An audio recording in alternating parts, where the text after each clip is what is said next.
Friends, I welcome you all to this lecture series on engineering drawing for EAC prelims. आज के lecture में क्या पढ़ाऊंगा मैं? आज प्रीवियस एग्जाम क्वेश्चन सॉल्व करूंगा मैं। कौन से टॉपिक से? From the topic projections of solids. ठीक है, तो सीधे हम क्वेश्चन पर चल रहे हैं। This question was asked in EAC 2017 and what is the question? If a square pyramid is freely suspended from one of the corners of its base, then the imaginary line joining that corner with center of gravity of pyramid will be। और ये चार options दिए हुए जिसमें line joining, point of suspension और centre of gravity की orientation के बारे में पूछा गया है कि कौन सी ओरिएंटेशन सही है। ठीक है, तो ये व्हाट इज स्क्वायर पिरामिड? देखिए,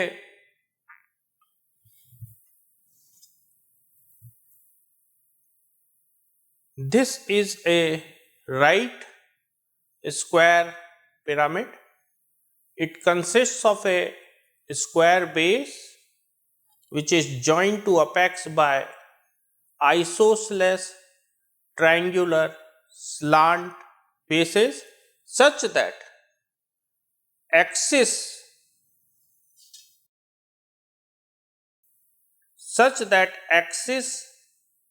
makes an angle of 90 degree with the base of pyramid। ठीक है, अच्छा, क्वेश्चन में क्या लिखा है आगे? What is written in the question? A square pyramid is freely suspended from one of the corners of its base, then imaginary line joining that corner with center of gravity of the pyramid will be how? देखिए, square pyramid को उसके corner से freely suspend करा गया है। Free suspension का मतलब क्या है? ये देखिए, ये कॉर्नर ए है, इस पे मैंने इसको लगा दिया है और इससे ये फ्रीली सस्पेंड किया गया है। फ्रीली सस्पेंड मतलब it can oscillate about the point of suspension freely। Okay, अच्छा, आगे क्या पूछा है क्वेश्चन में? A square pyramid is freely suspended from one of the corners of its base, then imaginary line joining that corner, जिस corner से square pyramid को freely suspend किया गया है, with center of gravity of the pyramid will be in what orientation related to vertical। ये centre of gravity किधर होती है स्क्वायर पिरामिड की? एक सॉलिड स्क्वायर पिरामिड की सेंटर ऑफ ग्रेविटी किधर होती है? एक सॉलिड स्क्वायर पिरामिड की सेंटर ऑफ ग्रेविटी एक्सिस पर होती है। और एक्सिस पर कहां होती है? बेस के सेंटर से अपेक्स की तरफ h/4 की दूरी पर होती है। Centre of gravity of a square pyramid is on the axis of square pyramid at distance h/4 from the centre of base where h is the height of the square pyramid. Okay, आपको centre of gravity दिखाऊं मैं? Centre of gravity दिखाने के लिए let us come to this video. इस video को आप ध्यान से ऑब्जर्व करिए। इस मॉडल के फर्स्ट स्टेज में स्क्वायर पिरामिड का स्क्वायर बेस हॉरिजॉन्टल प्लेन में है और सेकंड स्टेज में पॉइंट ए से जाने वाले एक हुक के अबाउट इस स्क्वायर पिरामिड को सस्पेंड किया है, और ये मैंने इसको ट्रांसपेरेंट किया जिससे कि आप सेंटर ऑफ ग्रेविटी देख पा रहे हैं। ये रही, ये यहाँ अंदर, और मैं इसको पॉज कर रहा हूं। सेंटर ऑफ ग्रेविटी की हाइट क्या है इस स्क्वायर पिरामिड में? 12.5, जबकि इस स्क्वायर पिरामिड की हाइट क्या है? इस स्क्वायर पिरामिड की हाइट है 50। 50 डिवाइडेड बाय 4 कितना होता है? 12.5। Okay, centre of gravity of the square pyramid is at the height of h/4 from the center of base on the axis. It is inside the square pyramid. इस video को और आगे play कर रहा हूं। ये देखिए, ऑसिलेट हुक के अबाउट स्क्वायर पिरामिड ऑसिलेट कैसे होता है यहां दिखाया है, और आपको इस लाइन के बारे में बताना है। ये पॉइंट ऑफ सस्पेंशन है, ये सेंटर ऑफ ग्रेविटी है। Centre of gravity point of suspension को ज्वाइन करने वाली ये जो लाइन है, जब इस स्क्वायर पिरामिड को फ्रीली सस्पेंड किया है तो पॉइंट ऑफ सस्पेंशन और सेंटर ऑफ ग्रेविटी की को ज्वाइन करने वाली ये जो लाइन है ये कैसी रहेगी। तो यहां तो आपको मॉडल में तो ये लाइन आपको वर्टिकल दिख रही है, तो आप कह सकते हैं कि आपका राइट आंसर है डी। मतलब ये कि जब एक स्क्वायर पिरामिड को फ्रीली सस्पेंड करेंगे उसके कॉर्नर से, तो पॉइंट ऑफ सस्पेंशन और सेंटर ऑफ ग्रेविटी से जाने वाली लाइन वर्टिकल रहेगी। इस कंसेप्ट को मैं आपको एक सिंपल अरेंजमेंट से क्लियर तरीके से समझा रहा हूं। I now explain the concept by the help of a simple arrangement. ये देखिए, इसमें आपको क्या दिख रहा है इस अरेंजमेंट में? ये एक लिंक दिख रहा है जो कि फ्रीली सस्पेंडेड है इस पॉइंट O के about. Point O is the point of suspension, और लिंक की सेंटर ऑफ ग्रेविटी यहां रहेगी उसके सेंटर पे।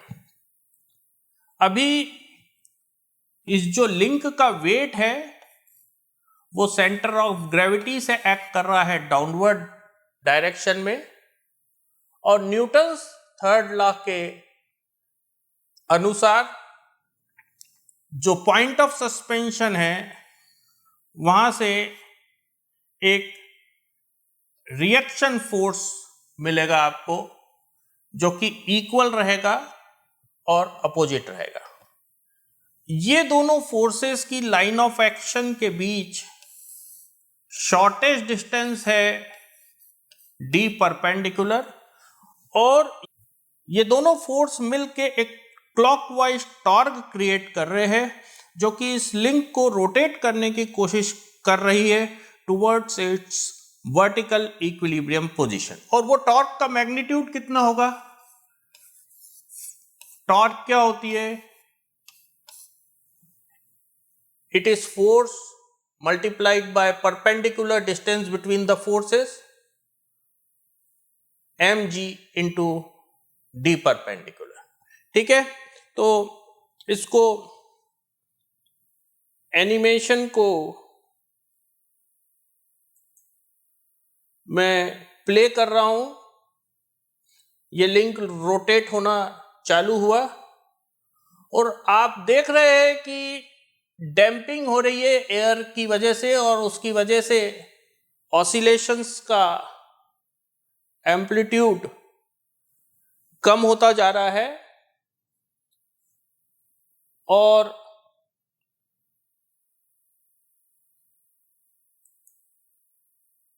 जब ये लिंक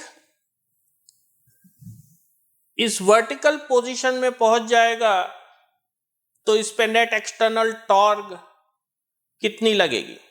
देखिए, अब अर्थ की वजह से जो ग्रेविटेशनल अट्रैक्शन फोर्स है mg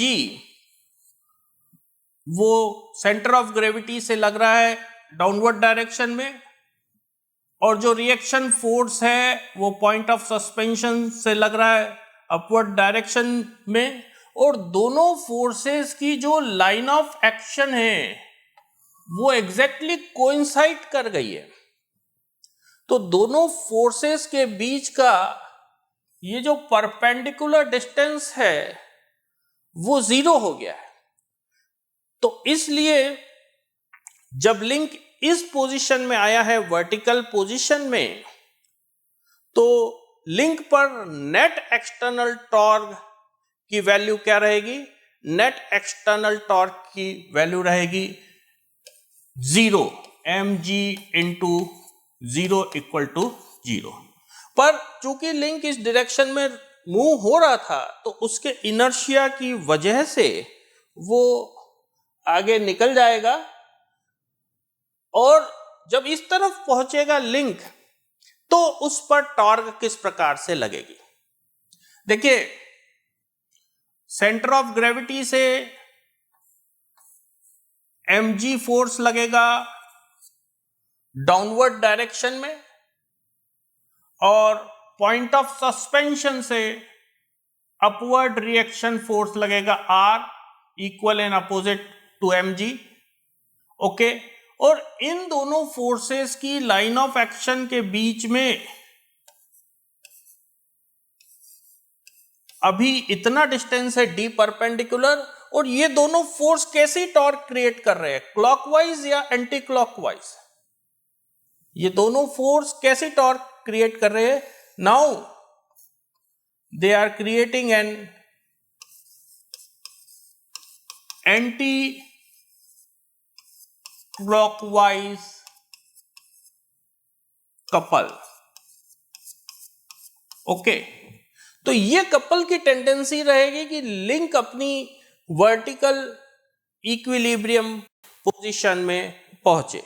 ओके, ठीक है, तो ये रोटेट हो रहा है, पर फिर इनर्शिया के कारण वो आगे निकल गया, पर ड्यू टू एयर रेजिस्टेंस धीमे धीमे इसके ऑसिलेशंस डैम्प होते जा रहे हैं, और फाइनली ये जब रेस्ट पे आएगा लिंक, तो ऐसी पोजीशन में आएगा जबकि उस पर नेट एक्सटर्नल टॉर्क 0 रहेगी। ये this is the final equilibrium position of the link. Okay,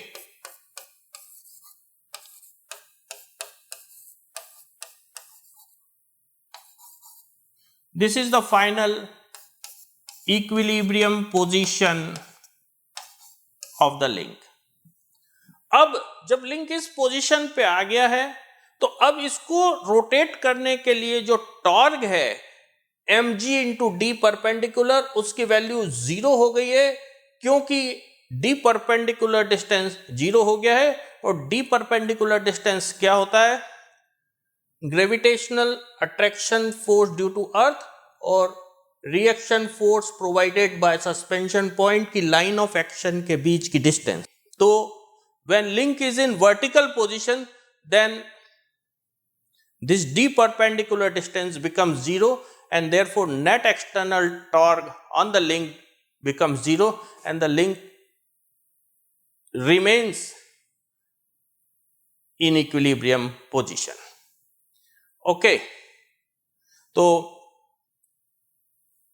केवल स्क्वायर पिरामिड के लिए नहीं, कोई भी सॉलिड के लिए, केवल लिंक के लिए नहीं, कोई भी सॉलिड के लिए ये बात वैलिड है कि जब हम किसी सॉलिड को